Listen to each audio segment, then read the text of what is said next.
August 11, 2018 శుక్రవారం ఉదయం 10 గంటలు. ఆ రోజు స్టేషన్లోని దాదాపు 60 మందికి పైగా కానిస్టేబుల్స్, హోంగార్డ్స్, హెడ్ కానిస్టేబుల్స్ మరియు మిగతా అధికారులంతా డ్రిల్ చేస్తూ ఉన్నారు. అయితే అదే సమయంలో ఆ స్టేషన్లో విధులు నిర్వహించే ఓ కానిస్టేబుల్ 5 నిమిషాలు లేటుగా స్టేషన్లోకి ఎంట్రీ ఇచ్చాడు. ఆ కానిస్టేబుల్ రావడాన్ని చూసిన ఆ స్టేషన్ సర్కిల్ ఇన్స్పెక్టర్, "ఏయ్, వచ్చాడయ్యా సారు, చూడండి" అంటూ ఆ కానిస్టేబుల్ ని దగ్గరకు పిలిచాడు. దాంతో ఆ కానిస్టేబుల్ ఇక తనకు పనిష్మెంట్ తప్పదనుకున్నాడు. కానీ స్టేషన్లోని అధికారులందరి ముందు 10 నిమిషాలు పనిష్మెంట్ ఇవ్వాల్సిన సిఐ లేటుగా వచ్చాడనే కారణంతో సరిగ్గా 1 గంట సమయం పాటు పనిష్మెంట్ పేరుతో డ్రిల్ చేపించి ఆ కానిస్టేబుల్ ని అవమానిస్తూ అందరి ముందు అతని పరువు తీస్తూ మానసికంగా, వ్యక్తిగతంగా ఆ కానిస్టేబుల్ పై తన పర్సనల్ గ్రడ్జ్ తీర్చుకున్నాడు సిఐ. ఆ సిఐ మాటలకు స్టేషన్లోని అందరూ ఆఫీసర్లు సైతం నవ్వడం మొదలుపెట్టారు. అలా గంట సమయం పాటు ఆ కానిస్టేబుల్ పై సెటైర్లు వేస్తూ నవ్వుకున్నారు సిఐతో పాటు ఇంకొందరు అధికారులు. ఇక అక్కడి నుండి మధ్యాహ్న సమయంలో ఆ కానిస్టేబుల్ లంచ్ చేయటానికి వెళ్లాడు. విపరీతమైన ఆకలి అవుతోంది. కానీ తినడానికి మనసు రావటం లేదు. 60 మంది పోలీస్ అధికారుల ముందు పొద్దున జరిగిన అవమానమే గుర్తొస్తోంది. కన్నీళ్లు పెట్టుకున్నాడు.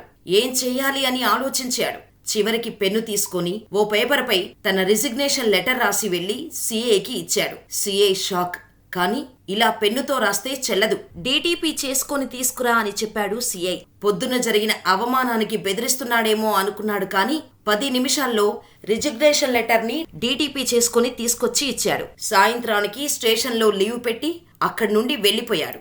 అలా వెళ్లిపోయిన దాదాపు 6 సంవత్సరాల తర్వాత ఇప్పుడు అతను ఏం చేస్తున్నాడో తెలుసా? చిన్నప్పుడే అమ్మ పోయింది. 17 వయసులో తండ్రి మరణించాడు. ఎంతో కష్టపడి చదువుకొని కానిస్టేబుల్ కొలువు సంపాదించాడు. అంత కష్టపడి సంపాదించుకున్న కానిస్టేబుల్ ఉద్యోగం తర్వాత ఓ సిఐ చేసిన అవమానం వల్ల రిజైన్ చేసి ఇప్పుడు సివిల్స్ సాధించాడు. ఆఫ్టర్ ఆల్ ఓ కానిస్టేబుల్ గాడివి మూసుకొని పనిచేసుకో అని అవమానించిన సిఐకి షాక్ ఇచ్చాడు. ఎవరి గురించి చెబుతున్నానో ఈ పాటికే అందరికీ అర్థమై ఉంటుంది. అవును, అతనే యూపీఎస్సీలో తన 4వ ప్రయత్నంలో 780 ర్యాంకు సాధించిన ఉదయ్ కృష్ణారెడ్డి. కానీ దాని వెనుక చాలా పెద్ద కథే ఉంది. అసలు ఎన్ని అవమానాలు ఎదుర్కొన్నాడో తెలుసా? ఉదయ్ కృష్ణారెడ్డి పూర్తి స్టోరీ ఇప్పుడు ఈ వీడియో ద్వారా తెలుసుకుందాం. కానీ దాని ముందు చిన్న రిక్వెస్ట్.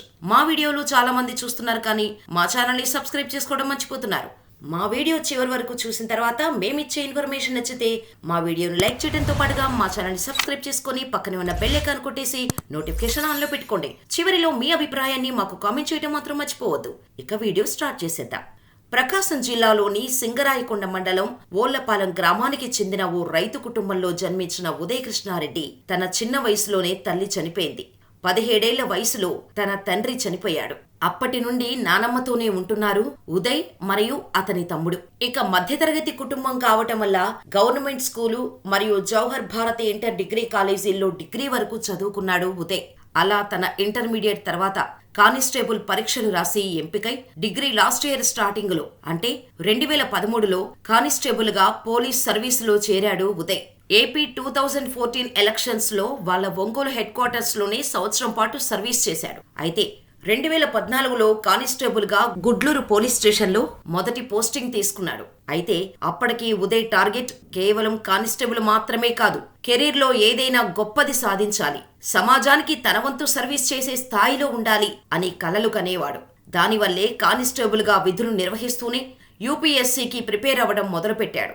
అయితే అలా ప్రిపేర్ అవ్వడానికి గుడ్లూరు పోలీస్ స్టేషన్లో సర్వీస్ చేయటం వల్ల సమయం చాలా తక్కువ దొరికేది. అలా తన ఖాళీ సమయాల్లో చదువుకుంటూ డ్యూటీ చేసేవాడు ఉదయ్. కానీ సంవత్సరం తర్వాత గుడ్లూరులో ఉంటే టైం సరిపోవట్లేదు అని తన గ్రామానికి దగ్గరగా ఉన్న రామాయపట్నం కోస్టల్ సెక్యూరిటీ పోలీస్ స్టేషన్లోని ఒక కానిస్టేబుల్ తో మాట్లాడి మ్యూచువల్ ట్రాన్స్ఫర్ కి ఒప్పించి రామాయపట్నం పోలీస్ స్టేషన్ కి బదిలీ అయ్యాడు. ఇక కొద్ది రోజుల తర్వాత ఉదయ్ కృష్ణారెడ్డి సివిల్ సర్వీసెస్ కి ప్రిపేర్ అవుతున్నాడన్న విషయం స్టేషన్ లోని అధికారులందరికీ తెలిసిపోయింది. ఇంకేముంది, అలా ఆ విషయం స్టేషన్ సిఐకి కూడా తెలియటంతో ఉదయ్ ని పర్సనల్ గ్రడ్జ్ టార్గెట్ చేయడం మొదలు పెట్టాడు సిఐ. ఆ టార్గెట్ లో భాగంగానే ఉదయ్ ని ఎప్పుడూ ఏ ఎగ్జామ్స్ కి వెళ్లకుండా చేయటానికి ఉదయ్కి ఎగ్జామ్స్ ఉన్న రోజే లీవులు అనుమతించకుండా డ్యూటీలు వేయటం చేసేవాడు. అయినా అవేమీ పట్టించుకోకుండా రాత్రి పగలు అని తేడా లేకుండా ఎప్పుడూ కొంత సమయం దొరికినా చదువుకుంటూ ఉండేవాడు ఉదయ్. అలా ఆగస్టు 11, 2018 రోజున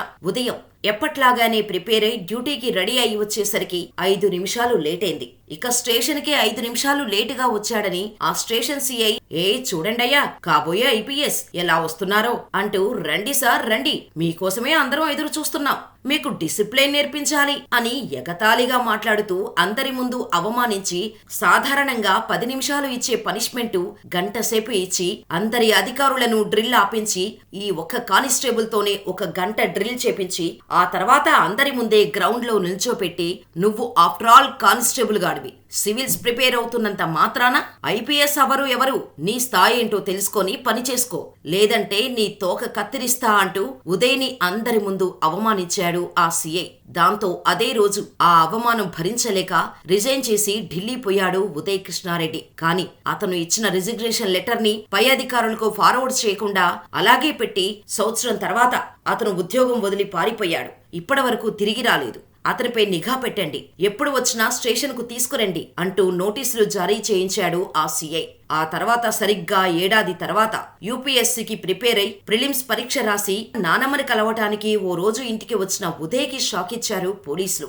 ఇలా ఇంట్లో అడుగు పెట్టాడో లేదు, గుమ్మం ముందు పోలీసులు వచ్చి నిల్చున్నారు. స్టేషన్కెళ్లి ఏం జరిగిందో తెలుసుకున్నాడు. తనకు ఇష్యూ చేసిన నోటీస్ తీసుకొని నేరుగా డిస్ట్రిక్ట్ ఎస్పీ ఆఫీస్ కి కానిస్టేబుల్ యూనిఫామ్ లో వెళ్లాడు. అప్పుడు ఎస్పీగా ఐపీఎస్ అధికారి సిద్ధార్థ్ కౌశల్ విధుల్లో ఉన్నారు. ఆయన్ని కలిసిన ఉదయ్ తనకు జరిగిందంతా చెప్పుకున్నాడు. అప్పటికి యూపీఎస్సీ ప్రిలిమ్స్ కూడా పాస్ అయ్యాడు. దాంతో సిద్ధార్థ్ కౌశల్ తన పరిస్థితి అర్థం చేసుకొని తనకి ఎలాంటి ప్రాబ్లం అవ్వకుండా అతని సమస్యను పరిష్కరించమని అధికారులకు ఆదేశాలిచ్చారు. ఆల్ ది బెస్ట్ చెప్పి పంపించారు. ఇక ఆ తర్వాత ఉదయకృష్ణ తన మామయ్య చేసిన ఆర్థిక సహాయం అలాగే కొందరు స్నేహితుల సహకారంతో హైదరాబాద్ లో ఉంటూ ప్రిపేర్ అవుతూ వచ్చాడు. అలా మొదటిసారి ఇంటర్వ్యూ వరకు వెళ్లి తిరిగొచ్చిన ఉదయ్ మరోసారి మెయిన్స్ లో, ఆ తర్వాత ఇంటర్వ్యూలో ఇలా ఒక దాంట్లో తప్పితే మరొక దగ్గర ఫెయిల్ అవుతూ వచ్చాడు. 3 సార్లు ఫెయిల్ అయ్యాడు. ఇక 4వ ప్రయత్నంలో కొందరి సర్వీసులో ఉన్న ఐపీఎస్ అధికారుల సలహాలు, ఐఏఎస్ ఆఫీసర్ల సూచనలతో ఇంటర్వ్యూ కూడా క్రాక్ చేసి ఇప్పుడు లక్షల మందిలో నుండి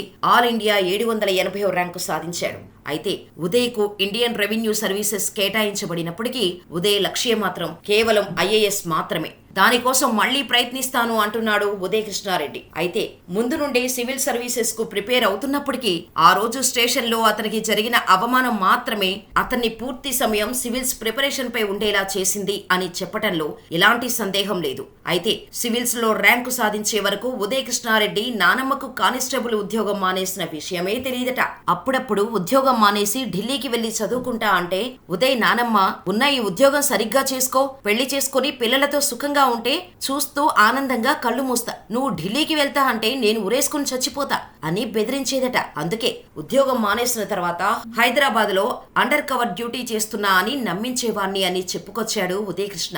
మరి ఉదయకృష్ణ స్టోరీ మీకెలా అనిపించిందో మాకు కామెంట్ చేయండి. ఇలాంటి మరిన్ని interesting motivational real life success stories కోసం మన ఛానల్ ని వెంటనే సబ్స్క్రైబ్ చేసుకుని పక్కనే ఉన్న బెల్ ఐకాన్ కొట్టేయండి. మరో వీడియోతో మరో అద్భుతమైన వ్యక్తిగతతో మళ్ళీ కలుద్దాం. అప్పటి వరకు ఇక్కడున్న ఈ వీడియోలు కూడా చూసేసి మా వీడియోలు మరియు కంటెంట్ గురించి సలహాలు, సూచనలు ఏవైనా ఇవ్వాలనుకుంటే తప్పకుండా కామెంట్ లో తెలియచేయండి. లేదా jmediateluguinfo@gmail.com కి ఈమెయిల్ చేయండి. మీ ప్రతి సలహాని, సూచనల్ని తప్పకుండా పరిగణలోకి తీసుకుంటాం.